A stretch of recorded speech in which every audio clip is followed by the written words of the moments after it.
on her story about the Titanic. It gives me great pleasure to introduce my friend Maureen Nestor. A couple of quick things before I begin. How many have not seen one of my presentations before? Who's a new friend? Oh! Phew! Well, that's always a compliment to me. Just to give you a little bit of background, I've actually been doing a form of what you're going to see today now for 20 years. I have always had a love of art and history, even as a child. When I went to University of Michigan, my parents told me they wanted me to study something that I was interested in. So I had a double major in art history and history. Of course, there's not a whole lot of call for art historians, unfortunately. But along the way, of course, I got married, been married almost 34 years, yes, to the same man. Nowadays, that's quite a run, yeah. And actually, my husband and I were sitting around the other day, and we said to one another that we think about, 30, maybe 31 of those years have been real good. And for those of you who've been married long, you know, got to take the good with the bad. So I have two sons, 26 and 28. My oldest boy just got married about a year and a half ago to an absolutely wonderful young lady that I felt very good about handing him right over to her. And all his stuff, too, if you can relate to that. And he has a degree in urban development, a master's degree in urban development. And he was just recently picked to be on the team that Dave Bing is putting together to put together the city of Detroit. So I'm very proud of that. My other son is actually getting his certification to be a certified nursing assistant. He's 26 years old. He is a certified carpenter, but there's, of course, no jobs, unfortunately. But when my mother, who was in a nursing home for the last 3 or 4 years of her life, was there, he would go and visit her every day. And so he got the idea that he wanted to do that and get paid for it. And so that's where he is. So I'm very proud of them. I actually was in the business world for many years. I worked over in the Beaumont Medical Building for 23 years and worked for neurosurgeons. I ran a neurosurgical office for the last 10 years or so of my working career. But it would be when my children were in elementary school that they asked for volunteers to come in and talk about art and history to the kids, and it's called the Picture Lady program. And I went, oh, cool. Now I can use what I have, I can use my passion, and so I enjoyed it so much that I retired from the medical management end of it, of my life, and went full-time with this in the year 2000. So I want to just let you know that I do have lecture listings up here if you're interested in taking one. Also, I have a mailing list and all that kind of stuff, but I have a lot to cover. So what I'm going to do is go ahead and start the presentation, and I hope that you will learn a little bit more about the Titanic and why it is so important to us as history rolls along, okay? And I'm going to go ahead now, push both. This is all this technology stuff. I'm not used to this stuff, so we'll see. Let's see. Did it come up? Yep, I'm pressing both of them. There we go. Oh, wait a minute. Wait a minute. We got to wait a second, maybe? No? Okay, we'll try it again. I know. Here we go. Cross your fingers. Everybody cross their fingers. Oh, here we go. Okay, we're going to go back. Oh. Wait a second here. Let's go back. I need to go back a few. No, that's going forward for some reason. Let me see. Nope. It won't go back. Nope, it's going forward. Here. Let me reverse it. I still use slides. I can tell you a real quick story, though. I went into... Here we go. I went into an elementary school last spring, and I went into a 3rd grade class, and I was setting up my slide projector, and all the kids were huddled around the slide projector. Yeah. What's that? And I said, oh, you haven't seen this? This is the brand new technology, I said. But I got ratted out by another kid who said his grandfather had one of those. So. You know, everyone has heard the general story. It's part of world history, but I found myself when I began to read the very large amount of information that's available out there that it was much more than just an ocean liner hitting an iceberg on a cold April night. That it would actually, by most historical standpoint, most historians believe that when the Titanic sinks in the early morning hours of April 15, 1912, you have a change, a very big change, in that it would end the Industrial Revolution.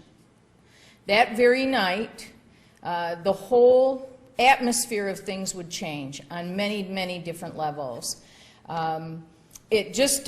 To give you an idea, of course, some of the words or some of the names that they would give the Titanic was they called it the Ship of Dreams, they called it a floating Camelot, they called it the Millionaire Special, an Ocean Palace.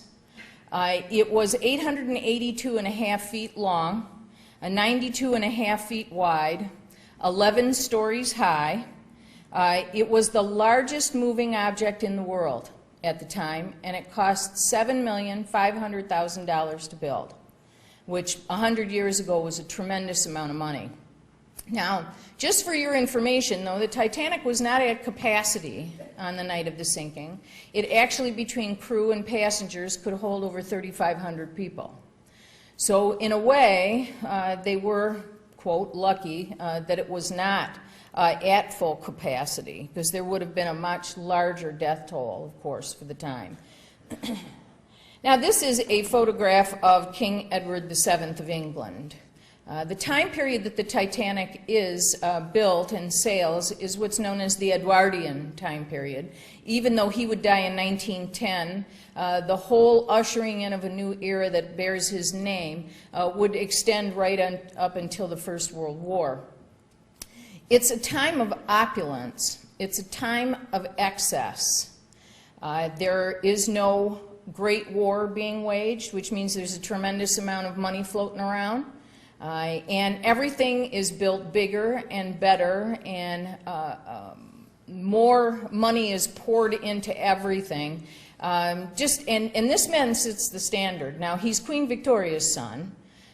He is a king in waiting until he's in his 60s. So basically all he really does for most of his early life is he parties, and he spends a tremendous amount of money doing so. He would have tremendous meals. Edwardian meals always had anywhere from 10 to 15 different courses to them. And that means even breakfast. So in some cases, he would get up in the morning and begin his breakfast meal, and he'd eat all day. Yeah. And one of the stories I read about him was that as a gift from one of the African kings, they had sent him a live giraffe. And so he invited 1,000 friends over, and they cooked and they ate the giraffe. And then a few days after that, they got a notice from the king in Africa that it wasn't for him to eat, they were to put it in the zoo. Yeah. This is also, though, Edwardian time period also opens up a lot of social rules for women, too. One of the things that I read that I found very interesting was he would set a precedent in having women eat in public. Prior to the early 1900s, respectable women never ate in public. Never. And so he would ask women to come and sit at the tables, and then it would become more socially acceptable for women actually to eat in public. So keep in mind, this is all the time period of excess from the Edwardian time period. This next slide actually shows two of the three people that would come together to form the alliance or the business relationship to have the Titanic built. The gentleman who has the white beard is William Pyrie Jr. He is actually the president of the International Mercantile Marine, which is a shipping company. The other gentleman is J. Bruce Ismay, who is the president of the White Star Line. Now, the White Star Line, along with the Cunard Line, were the big ocean liner companies in England at the time. There was a great competition between them. In the 1930s, they would actually merge into one company, Cunard. But before that, it's almost very comparable to the space race in the 1960s. You have this fever of building the biggest and the best. Part of the reason being because you do have a lot more expendable cash. also because you have a very large amount of immigrants that are coming to this country. And so they begin to capitalize on that. So if one company builds a certain size ocean liner, then the next company has to come back and build an even bigger one. And then on top of that mix, you also have the German ocean liners too. Okay? The third person in this group is actually J.P. Morgan. Now, J.P. Morgan was an American who had a tremendous amount of expendable cash. And unfortunately, the White Star Line was having some financial difficulties. And so J.P. Morgan would step up to the plate and say, okay, we'll forward the cash, we'll have the cash for you in order to build these ocean liners, and we will be a partner in this. Okay? Now, the way that the Titanic, and originally there were 3 to be built, the Olympic, which is the first one built, then the Titanic, and then the third one was to be named the Gigantic. But they decided after the sinking of the Titanic that wasn't such a good idea, so they changed it to the Britannic. Okay? The way that this idea comes together is that William Pyrie Jr. and J. Bruce Ismay have dinner in 1909. They decide they're going to build these very large ocean liners, and they begin the process by what's called a gentleman's agreement. Now, nowadays, if they were to do this kind of thing, you'd have to have the attorneys in on it, and you'd have to have a 900-page contract with all of the loopholes, make sure there aren't any of those, and everybody would have to sign. Back in 1909, a gentleman's agreement meant that you shook a hand. That's all it took, was the shaking of a man's hand to make it a binding contract. And so this begins the process of the building of the Titanic. This is Thomas Andrews. Thomas Andrews would be the major architect in the building of these ocean liners. It actually was his great uncle, a man by the name of Alex Carlisle, who would be the first architect to bring the plans to the company. Alex Carlisle now actually originally, with the original plans, had an idea that there should be at least 64 lifeboats on the ship. J. Bruce Ismay decided that that was too many. They didn't need that many, and so he cut it in half to 32. Then, by the time Thomas Andrews comes on board, J. Bruce Ismay decides that since the 32 lifeboats would have to be hung over the sides of the decks in double, in other words, they'd have to be one and then another one on the outside, then the patrons that would walk the promenade decks would not be able to see the sea, so he cuts it in half again. So now you got 16 lifeboats and 4 collapsibles. Now collapsibles have canvas sides to them, and you have to pull them up like an accordion kind of and put stays in there to keep them afloat. So they're very difficult to open. This is one of the reasons also that you have a lot of people perishing that night, is that because the crew is not shown how to put these collapsible lifeboats together. The apparatuses that hang the lifeboats off the side are called davits, which is a brand new technology, and then none of the crew knew how to use them. They were not shown how to use the new davits. So you have a lot of confusion also. Okay? Now, in all of the discussion for making the Titanic itself, you have about 5 hours being spent on fittings, which means what kind of doorknobs they're going to use and what kind of screws they're going to use for the inside hardware. Only 10 minutes is used to discuss lifeboats. This man would go on the maiden voyage. He would refuse to even try to save himself. He would perish, and his body was never recovered. This is the laying of the keel, which takes place in March of 1909, as a matter of fact. This is the first part of the ship, of course, to be made. There's a lot of superstition when it comes to building ships, which I didn't really realize until I read a book of a man that lives in St. Clair Shores, as a matter of fact, who's been a sailor all his life on the Great Lakes.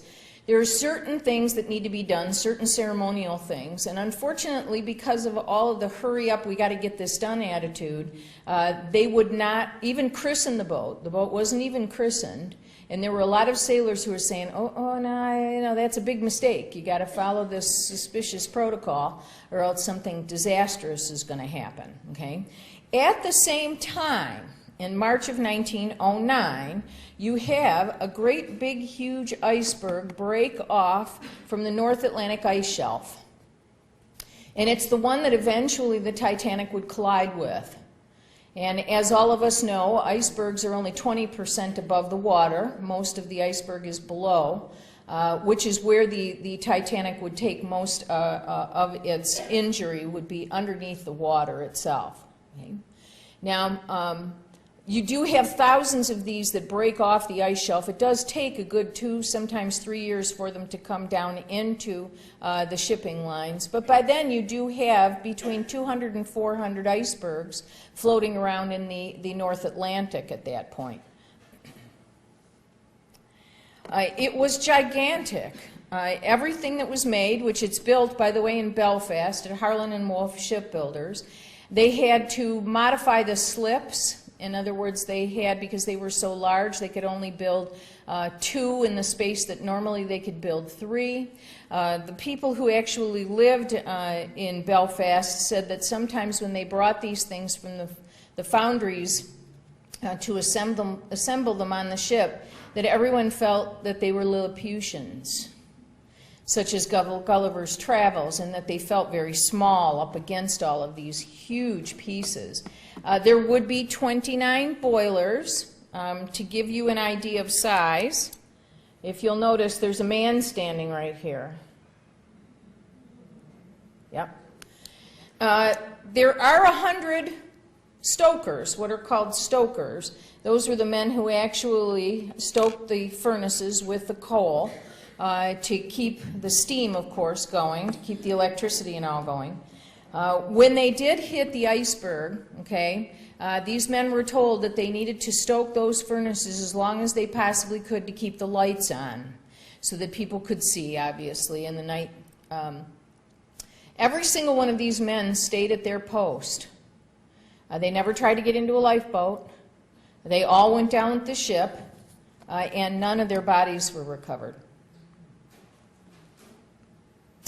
Now, one of the new things, the new technology of the time, was the Marconi. The Marconi system, which is a telegraph system, had revolutionized cruises in that they could communicate with one another on the sea. Their distance was limited. They also did not have the telegraph working 24 hours. In other words, whenever the telegraph operator went to bed at 11 o'clock at night, they just would shut the machine off. This was one of the problems as the SOS and the distress calls begin to go out. You have a problem in that most of the ships that are nearby have their telegraphs shut off already.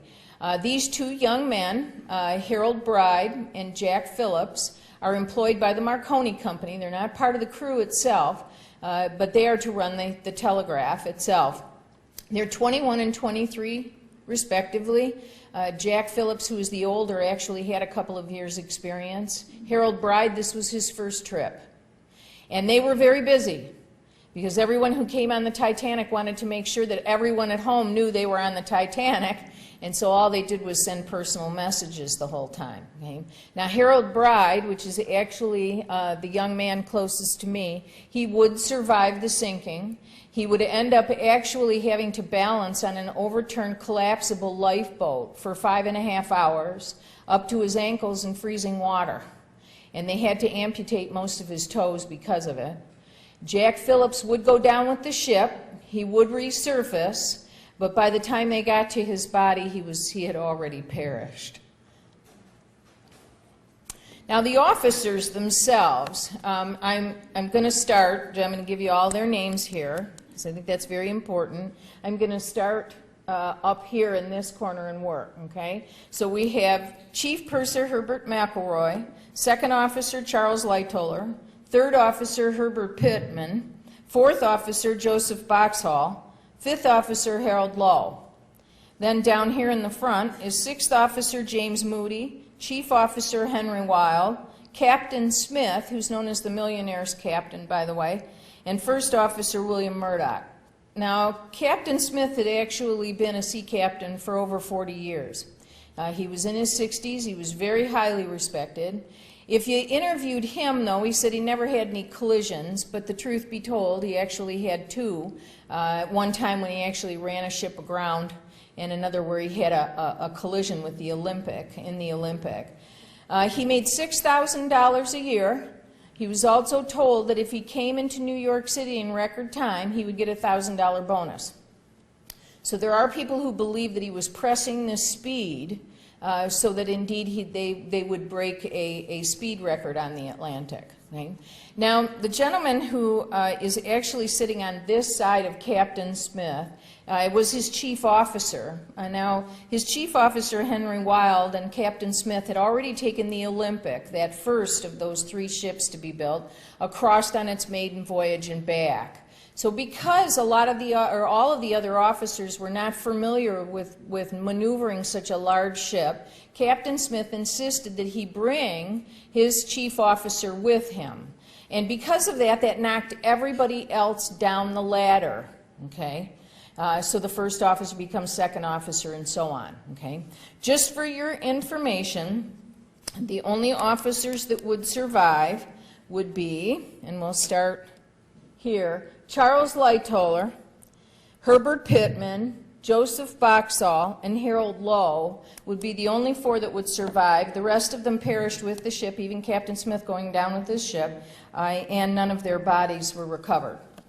Now, because of this business of kicking it down the line, the last officer, the 6th officer, whose name was David Blair, was told, we're not going to need you anymore, you can pack your bags and go, while they're in port. And so he packs his bags and he goes, and he doesn't realize, and only realizes a few days after the Titanic has left, that in one of his pockets, in one of his jackets, he had a key. And that key was to the cabinet that held the binoculars. Now, I found this very interesting, and here's the key, by the way. It was sold at auction about 12 years ago for $150,000. Yeah. I found it interesting in my readings, though, that they did not require the lookouts to have binoculars. And actually, the lookouts usually chose not to use them because, of course, with binoculars you have tunnel vision. They want to be able to use their peripheral vision to see any kind of icebergs coming up the way. So they weren't always used. They also were not required to have regular eye exams. Yeah. So you can see a pattern here. Okay, yeah. Now, this is a photograph of the Olympic, which is the sister ship to the Titanic. The Olympic is actually only 2 inches shorter and about maybe a half an inch or so. The Titanic is about a half an inch wider, so they're very similar, although there is a difference between the two. Now, this is the Olympic, okay? This is the Titanic. The only difference actually between the two is you'll notice on the Titanic you actually have this part here, which is the first class promenade deck. That is covered, okay, and that part. It's not on the Olympic, and the reason was because when the Olympic came after its maiden voyage, the first class passengers had remarked or had complained that when they went out onto the promenade deck, the mist from the sea would come up and get their clothing wet. So they decided, J. Bruce Ismay decided to have that all enclosed with windows. Now, this is also a problem because the usual way of being able to load the lifeboats would be to lower them down to the first class promenade deck and load the people in through the windows. So the very first lifeboat takes a whole hour to get off because they lower it down, then they can't put anybody in it, so they got to bring it all the way back up. Okay, so just for information, if those of you who, if you decide to collect anything Titanic, even postcards and things, you want to make sure that it has that covered promenade deck, or else it's a photograph of the Olympic. Okay? As far as cargo goes, just to give you an idea, they have listed 4,400 bags of mail. You have 12 cases of ostrich plumes. Lord knows what they were going to do with those. 2 grandfather clocks, 5 grand pianos, 3 cases of tennis balls for the squash court, of course, 300 cases of shelled walnuts, 63 cases of champagne, 1,196 bags of potatoes, 285 casks of tea, 20,000 bottles of ale, 1,500 bottles of wine, 40,000 eggs, 36,000 oranges, and 1,750 quarts of ice cream. That's just a very small amount of the ship's manifest. You also have coming over on the Titanic a purchase that a book dealer had bought in Paris. It was the Rubaiyat of Omar Khayyam, and it was made, the outside cover was made of solid gold, and it had 1,000 precious jewels in it. And that ends up at the bottom of the ocean. The woman who had the most amount, though, of luggage was an American woman by the name of Charlotte Cardezza. She said that she had enough luggage to sink a ship. 14 steamer trunks, 4 suitcases, 3 crates. They carried 70 dresses, 10 fur coats, 38 boas, 90 pairs of gloves, 22 hat pins. Of all the luggage, only one piece makes it, and that's because Charlotte Cardezza grabbed that one piece, and it was a Louis Vuitton, by the way. Yeah, the reason why she carries so much is, keep in mind, now again, this is the Edwardian time period. The women that are in first class would never be seen in the same dress twice. And it was formal. Every meal was formal, which they said most women would get up at about 5 o'clock in the morning to be able to ready themselves for the 7 o'clock breakfast, which would last a couple hours because you got all this food to eat. Yeah, and then they'd go out and they'd wander the promenade deck. Before they do that, though, they'd go back to their stateroom and change. And then they would go, after this walk, they'd go back to their stateroom and change again, so that for the lunch or the midday meal, they would have a different outfit on and so on. So they basically said that from 5 o'clock in the morning until 8 o'clock at night, all they were doing really was just making dress changes and things. Yeah, oh yeah. There was also a car, a Renault. The Renault was considered the best automobile in the world at that time. They said that this was the finest automobile ever made, that they would never have to improve upon the Renault because they figured that no one would ever have to go any faster, and the top speed was 35 miles an hour. And it cost $5,000. It ended up at the bottom of the sea, of course. The man who purchased it, a man by the name of William Carter, was reimbursed by the insurance company the $5,000. This is the boarding in Southampton. Now, and just so you know, this is kind of an interesting kind of side note. In these old ocean liners, they used to paint them black part of the way down the side of the ship. The reason was because they didn't want, when they were loading the coal, they didn't want the coal to stain the sides of the ship, so they would paint it black on the bottom. One of the other interesting things about this voyage is that there was a coal strike in England that lasted for a few months prior to April of 1912.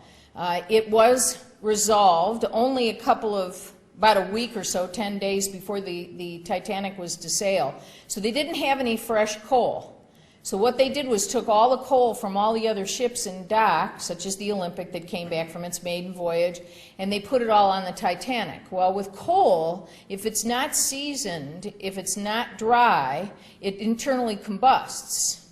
So there was a fire in the coal bins on the Titanic for at least the first 2.5 to 3 days of the voyage. And they believed that this also would weaken the hull, was this constant fire that would rage in the coal bins. One of some of the people that get on in Southampton is actually Isidore and Ida Strauss. Now, Isidore Strauss was actually, along with his brother, the co-founder of the Macy's department store. Their parents were immigrants. They sold dry goods, eventually selling dry goods in China and things and bringing themselves up in the world. They eventually decided to open up a store on their own. And so along with his brother, of course, they would begin the Macy's department store itself. Now they go across the English Channel and pick up passengers in Cherbourg in France. One of the couples that they pick up there is actually the man who's worth more the most amount of money.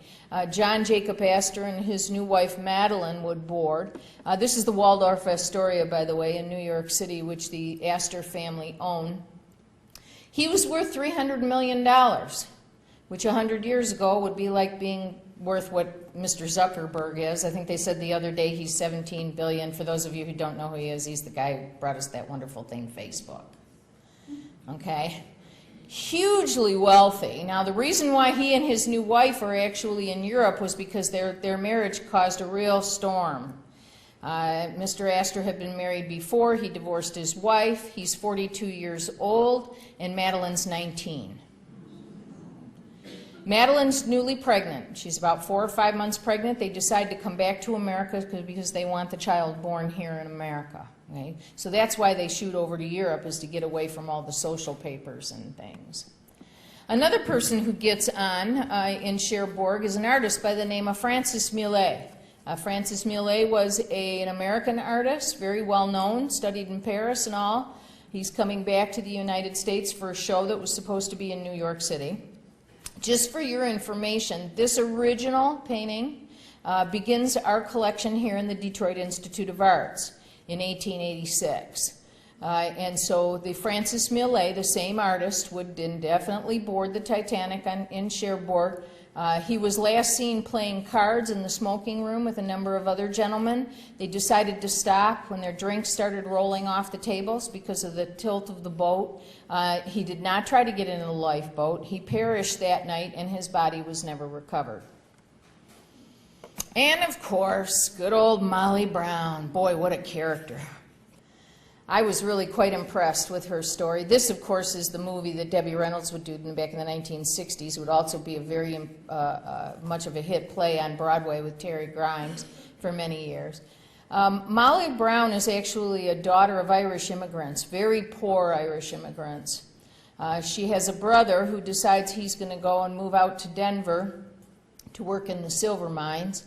He's there for about a year, and he sends a letter back to his sister Molly and says, hey, I need somebody to cook and clean for me and do my wash. Why don't you come on out to Denver? So she comes out to Denver to live with him, and she meets a man by the name of J.J. Brown. Now, J.J. Brown and Molly Brown's brother actually would get together and decide that they needed to start their own business. They purchased a silver mine, and within 6 months they are immensely wealthy. Now, her husband, Molly Brown's husband, would build her a home in Denver, which still stands, by the way. And they say that when it was completed and he showed it to her, he had had the workmen take silver dollars and nail them to the floors. So every single floor was covered with silver dollars. Now, it's not like that anymore. But the reason is because Molly Brown always tried to fit into the high society in Denver, and she thought it was rather gauche to have all of those, so they were pulled up eventually. Okay? So she gets on in Cherbourg also. Then it's on to Ireland.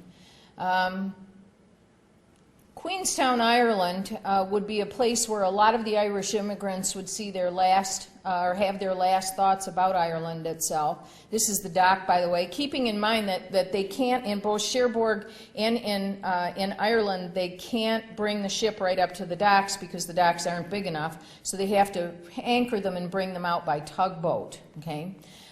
This is actually a photograph from my own family album. These are my grandparents in the back and my great aunt, who all came from Ireland. My grandfather's name was Frederick David Latimer. He did not have a good life in Ireland. Actually, when he was only about 5 years old, his mother died giving birth to a second son. And back then, men didn't raise children. Besides, the only thing we know about my great-grandfather, from what he told us, was that he worked for the ocean liners and was gone a tremendous amount. So my grandfather was shipped out to go live with somebody else in Ireland. He does become a contender for the Golden Gloves. He did stop very abruptly, though, and I remember him telling my father the reason was because one time when he got in a ring with a man, he hit him so hard he killed him. And so he would never fight again professionally. He, at about the age of 20, heard about a man by the name of Henry Ford, who was paying people $5 a day to build automobiles. And so he saved up enough money to come to America. He would get on the train to come to board that ocean liner to go across. He missed the ship, though, by an hour because there were so many people coming in at the same time. The trains were running late. And thank God, because he was scheduled to come over on the Titanic itself. He most certainly would have gone to the bottom of the sea, and I wouldn't be here. So he comes over in May of 1912. Now, he actually meets my great Aunt Ellen, the lady sitting in the front there. She's a lady's companion, like a governess, and she travels a fair amount with rich families, and so they get to know one another, and 4 days into this 5-day trek, he turns to her and says, "Hey, you want to get married?" She says, "Nah, I don't think so. I'm kind of a career woman, but I have a sister, and her name's Harriet." And so they began to write back and forth, and sure enough, in 1915, my grandmother would come over to be with my grandfather. So there's a lot of stories like that about immigrants. This is actually the very last photograph of the Titanic as it leaves Ireland to begin that trek across the ocean. There's a lot to do. You have the promenade decks. The first and second class have their own promenade decks. They did have an area at the back of the ship that the third class passengers could get some sun and fresh air. The stewards, or the waiters, the people who take care of the passengers, would be out with hot tea and hot cocoa because it was quite nippy, very cold on the deck. They do have a swimming pool. Both the Olympic and the Titanic are the very first ocean liners to have a swimming pool. They would fill it with salt water. And as a child, I was on the Queen Elizabeth ocean liner when I was a child, and I remember they'd drain it every night, and then they'd fill it with fresh salt water every morning. So it was that type of situation on the Titanic. You also have the reading room and the writing rooms, which is where the women would congregate. There were 10 different bookcases with numerous books that would be available. You could write a letter or you could send a telegram. And so this is where a lot of the women would congregate in their spare time. This is the first class dining area, which could seat 500 people. It's as wide as the ship is. And this is actually the menu from the last night. You have 11 courses, I believe, 10 or 11 courses. Again, stretched over probably a good 2-hour time period in order to consume the food. This is the second class dining room, which still had quite an extensive menu for being second class. This is the third class dining room. Now, when the third class steerage passengers were first brought in here for the first meal, they all turned around and walked back out because they thought it was the first class dining room. And this really blew me away. Prior to the Olympic and the Titanic, all of the immigrants, all of our families that came over here before that, as third-class passengers, they had to bring their own food. Yow! And they had never seen tables with tablecloths on them or silverware or any of that kind of stuff. And their menu was, pretty good. They had rice soup, corned beef and cabbage, boiled potatoes, cabin biscuits, and fresh bread, and peaches and rice. The only difference between this dining room and the other two, though, is that the chairs themselves were nailed to the floor. That's because those third-class passengers, they get a little rowdy every once in a while and start throwing those chairs. So they nailed them to the floor, yep. This, of course, is the infamous crow's nest. You have 2 lookouts that night. Frederick Fleet, of course, is the gentleman who sees the iceberg. You know, one of the problems that they have is it is a very still night. There's no wind that night. Now, this is at about 11:30 at night, and it's extremely dark. There are no clouds, which means you have tremendous amounts of stars, but the stars reflect off of the water, so they don't know where the horizon is.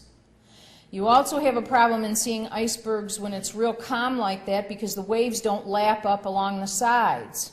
Okay?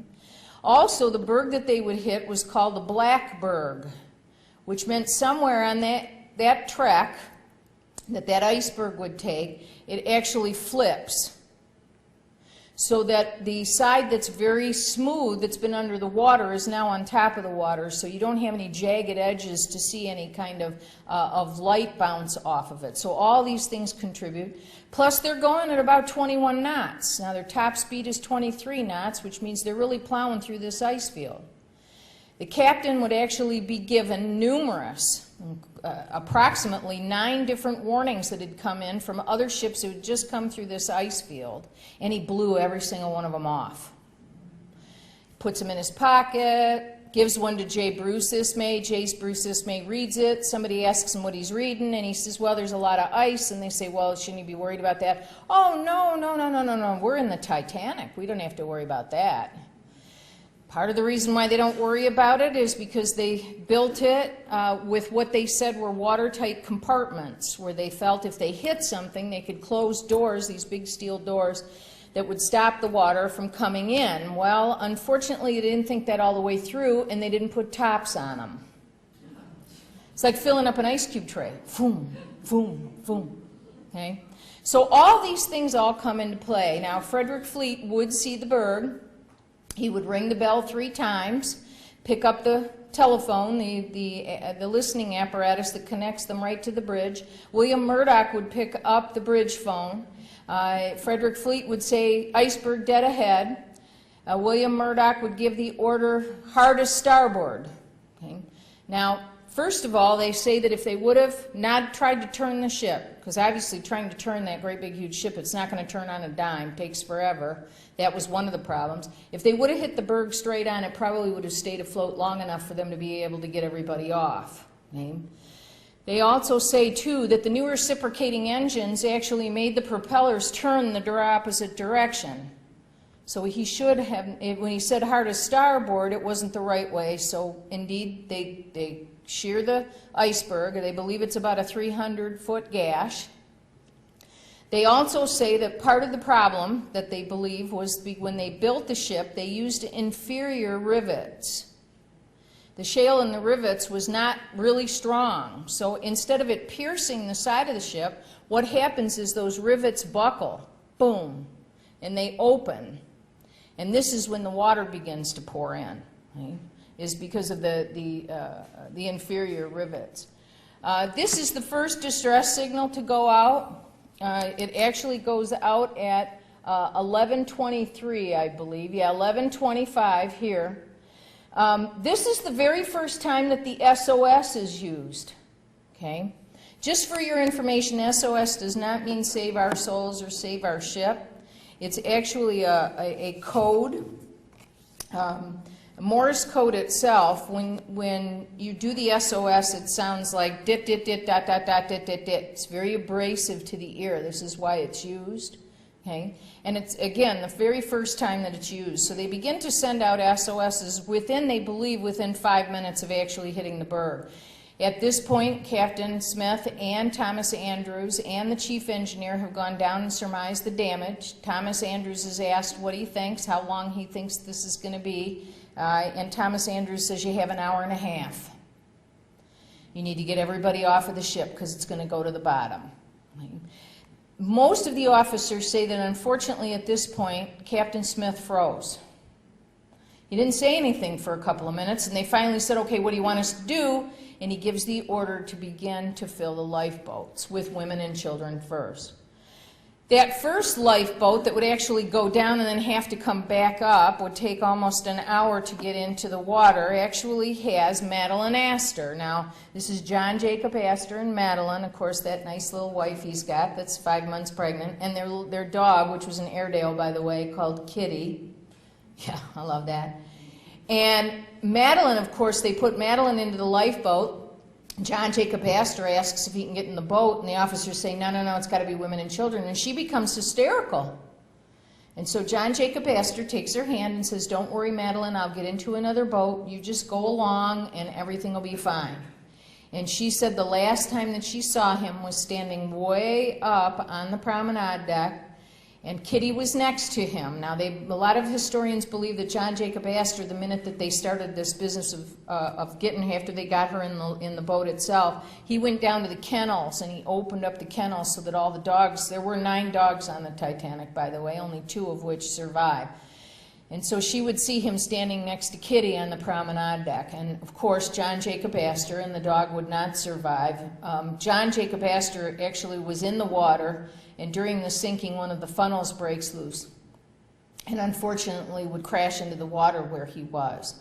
The only way that they could identify his body was by his monograms that were actually on his shirts. Another boat, and lifeboat number 6, actually Molly Brown gets onto. Now, Molly Brown, the minute that the stewards begin to wake the first-class passengers and tell them that they need to put on their life vests and come up to the deck. Remembering, too, another problem is there's no public address system. They've had no lifeboat drill. No one knows where to go or where to stand or what to do, and besides, they all think this is going to, the Titanic can't sink. So there's a lot of confusion at the very beginning. Molly Brown realizes this could be a very dangerous situation. So after getting up onto the deck, she goes back down to her stateroom. She puts on 9 coats, every pair of socks she had, and right before she left her room, she thought to herself, okay, now what am I going to take with me? And she took with her a little amulet that she had gotten in Egypt, where the fortune teller had told her that if she carried this with her, then she would be saved from any water. And so she put the amulet in her pocket, goes and gets into the boat. Of course, immediately once they're on the water, she starts to take off these coats so everybody will have a coat so that they can stay warm. She even begins, after they pick them up on the Carpathia, she's already getting money from people to start relief for these widows, these immigrants who don't have anything to come over here to, and their husbands have perished. So she even adopts 4 of them, and they live with her the rest of their lives. So she did a tremendous amount of relief work after the Titanic would sink. This is Florette, one of the 2 dogs that survives. It's a lap dog, owned by a woman by the name of Lady Duff Gordon. Now, Lady Duff Gordon was a fashion designer in Paris. She was American. She and her husband get onto a lifeboat, which was made to hold approximately 60 people, and there would only be 12 people in the lifeboat. She and her husband and her dog, her maidservant, his manservant, and the rest of them were crew. And Lady Duff Gordon and her husband were the only 2 passengers that were part of the inquiry system during the trial afterwards, or the inquiry that was done here in America. And they asked Lady Duff Gordon, why wasn't anybody else put into the lifeboat? And she said, oh, well, that would be very inappropriate for me to sit next to someone I didn't know.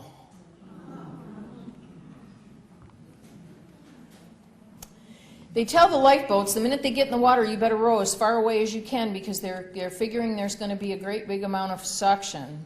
So you do have, and again, the lights would actually stay on until the last 2 minutes or so. The survivors that were in the lifeboat said that they rowed out as far as they possibly could before the sinking, just as they were told. This is Isidore and Ida Strauss. He was, of course, one of the co-founders of Macy's department store. They've been married for 42 years. They're coming back from Europe after taking a trip. When they begin to load the lifeboats, it's now getting to a point about an hour into this where they're not even asking anymore. They're just taking women in there, and I don't want to say manhandling, but they're kind of grabbing them and throwing them in the boats.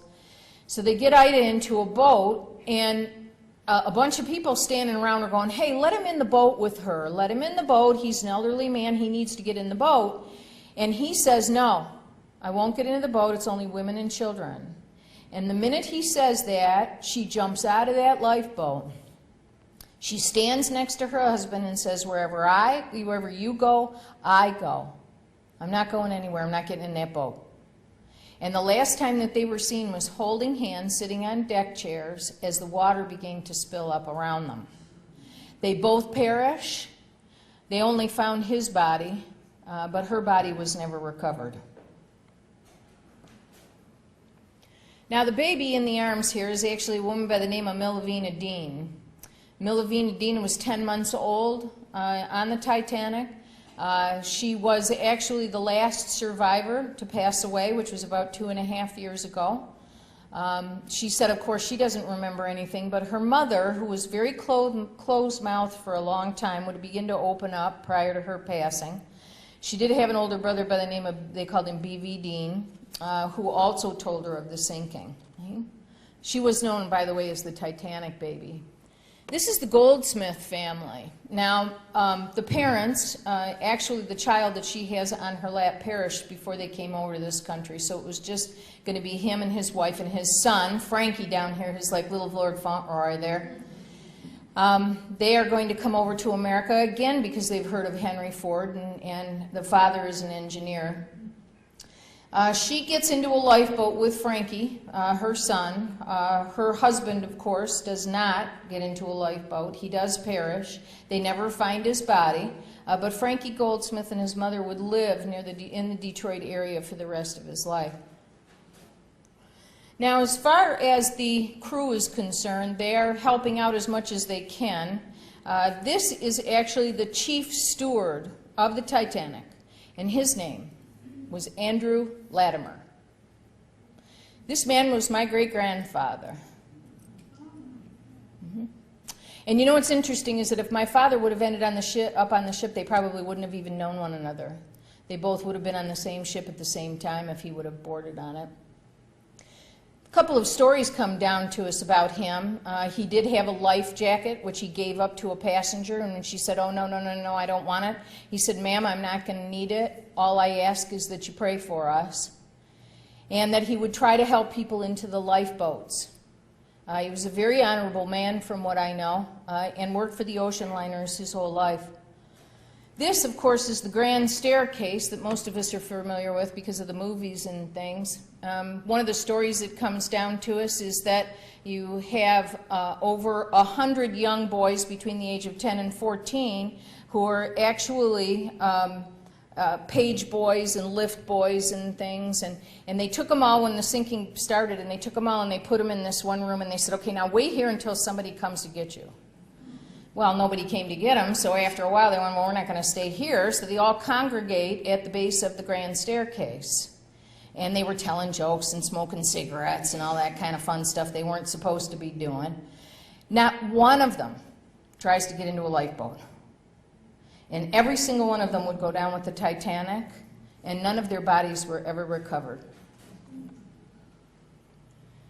Now, this is the Goodwin family, which I have a picture up front here of. Just for your information, the parents are Frederick and Augusta, and then starting on this side, you have William, Charles, Lillian, Jesse, Harold, and then there was a baby, okay, who was Sidney. Okay. Now, they're in third class, this family. Now, third class, they separated the sexes. So the women were in one part and the men were in another, which produces a tremendous amount of confusion that night.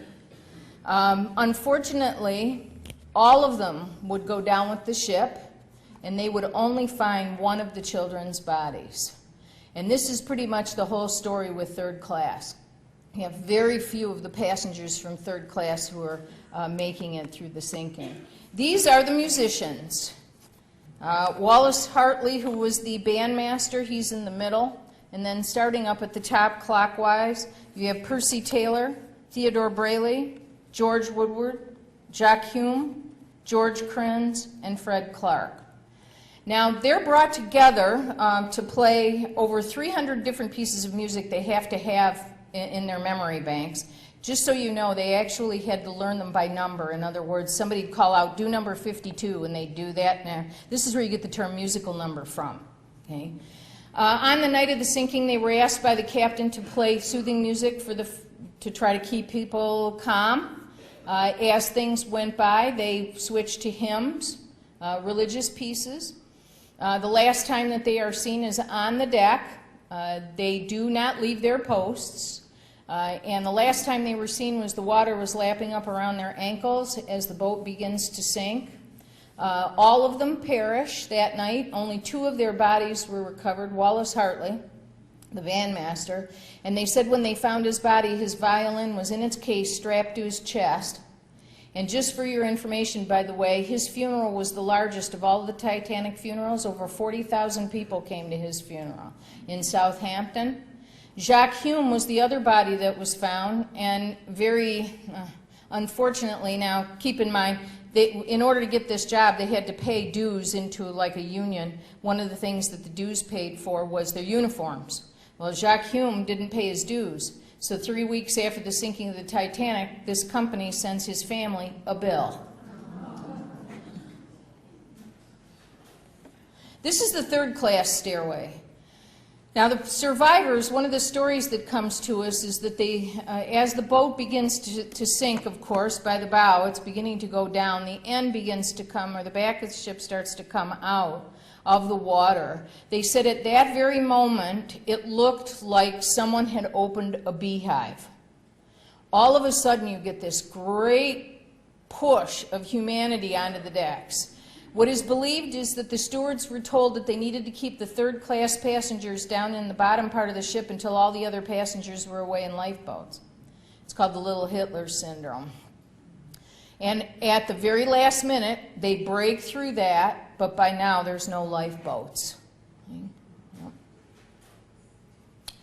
Now, originally they thought that it sunk in one piece. We now know, of course, that it would break into two.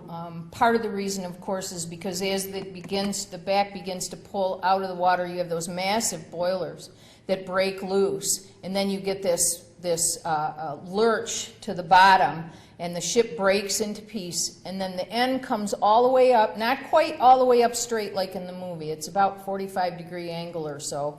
And the survivors said that it hovered there, some say as long as 5 minutes, before it actually went down into the sea at 2:20 in the morning. It would be over 2 miles to the bottom, and it would take the Titanic approximately 10 minutes to make it all the way into Nestle to the bottom. Now, this is actually a photograph of Navin Field, old Navin Field, which becomes Briggs Stadium and then becomes Tiger Stadium, of course. Frankie Goldsmith, now, he said, being in that boat, that the sound, the only way that he could describe the sound of the people in the water who were struggling to survive was every time, because he lived probably 3 or 4 blocks away from Navin Field, every time someone would hit a home run, that roar of the crowd would take him right back to that night, and he would end up having nightmares for weeks afterwards. This, of course, is the Carpathia, which is the boat that eventually would come to pick up the over 700 survivors. The Carpathia itself is actually going from New York to the Mediterranean. It has about 700 passengers of its own on it. The captain, Captain Rostron, is actually roused out of bed a little after midnight because his wireless operator had, just on a whim, he had already turned off the wireless, but he decided, he'd turn it on, kind of listen, because sometimes there was a lot of gossip and stuff, so he thought he'd turn it on. And this is when he hears the SOS. They're 52 miles away from the Titanic. They're not the closest ship, the Californian was, but their wireless was turned off, and they ignored all the distress signals and everything. They thought the Titanic was celebrating in the middle of the ocean when they'd send up the flare, so they ignored it. But Captain Rostron then turns on a dime. He has to plow through that same ice field, keep in mind, and so he alerts the crew, and they begin to get everything ready to begin to pick up the survivors. They end up in the area at about 4:30 in the morning, 5 o'clock in the morning, but they can't pick up survivors until the sun begins to come up because of all of the ice. This is one of the last pictures of some of the people boarding on from the lifeboats. I actually had an opportunity a couple of years ago to meet a woman whose father, who was 15 years old at the time and was on the Carpathia when it picked up the Titanic survivors. He said when they came up off the lifeboats, they were all covered in a layer of ice. And he said the women wouldn't give up their children, would not let go of their children for the first hour or so. And he also said that they were all just in shock, total shock. Most of them didn't even speak. But then once the women began to realize that their husbands were not saved, they would begin to stand at the sides and the guardrails, and all they did was wail hour after hour after hour. He said it was the saddest thing he had ever experienced. There are 150 bodies that would eventually be buried in Halifax. Over 300 were pulled from the sea. There would be more ships, 2 ships, the McKee Bennett and the Minia, that would go back and begin to retrieve bodies from the ocean itself, from the top of the ocean. The last body would be in June that they would find floating in the shipping lanes. Now, we, of course, would not know where the Titanic actually sunk until September of 1985, when Robert Ballard and his group would find it on the ocean floor. Part of the reason is because the coordinates that were sent out were wrong. The last set of coordinates were wrong because they had drifted so far. Robert Ballard, of course, would not be the first person to look for the Titanic. There were many different explorers that would do such, but he did it differently in that he did what he called mowed the lawn. They would send down their sonar equipment and their video cameras, and they would basically go this way and go back, and go this way and go back. And they did that, and actually they were getting ready to leave the next day without finding anything, and at about 2 o'clock in the morning they would see this, which of course is one of the boilers on the bottom of the sea. He said they then realized that it was about the same time in the morning, the early morning hours, that this Titanic had sunk, and so they had a ceremony out on the deck. It was a joint venture between America and France. Okay. When the news found out that they had found the Titanic, of course there were a lot of reporters there to greet them when they came into port. Robert Ballard and the head of the French team had swore that they weren't going to tell anybody where it was because they didn't want it to end up being picked over. But unfortunately, the French were a little upset because all the reporters went to Robert Ballard, and so they told everybody where it was. Now, eventually they would give rights to a company called the RMS Titanic, Incorporated. They're the salvage company that has brought up all the pieces that now is currently in all the exhibitions. Just for your information, the Henry Ford Museum, starting in March in the spring, is going to have that exhibit available to see. But what they're trying to do now, though, is the federal courts, because it's in a whole bunch of different places, the federal courts want this company to bring it all together in one place and put it in one hall. Because unfortunately, some of these pieces are ending up in auction houses and things. So hopefully, eventually, they will have it all in one place. And of course, these are some of the photographs that are taken. The crow's nest itself, keeping in mind all the wood would have been eaten by microorganisms a long time ago.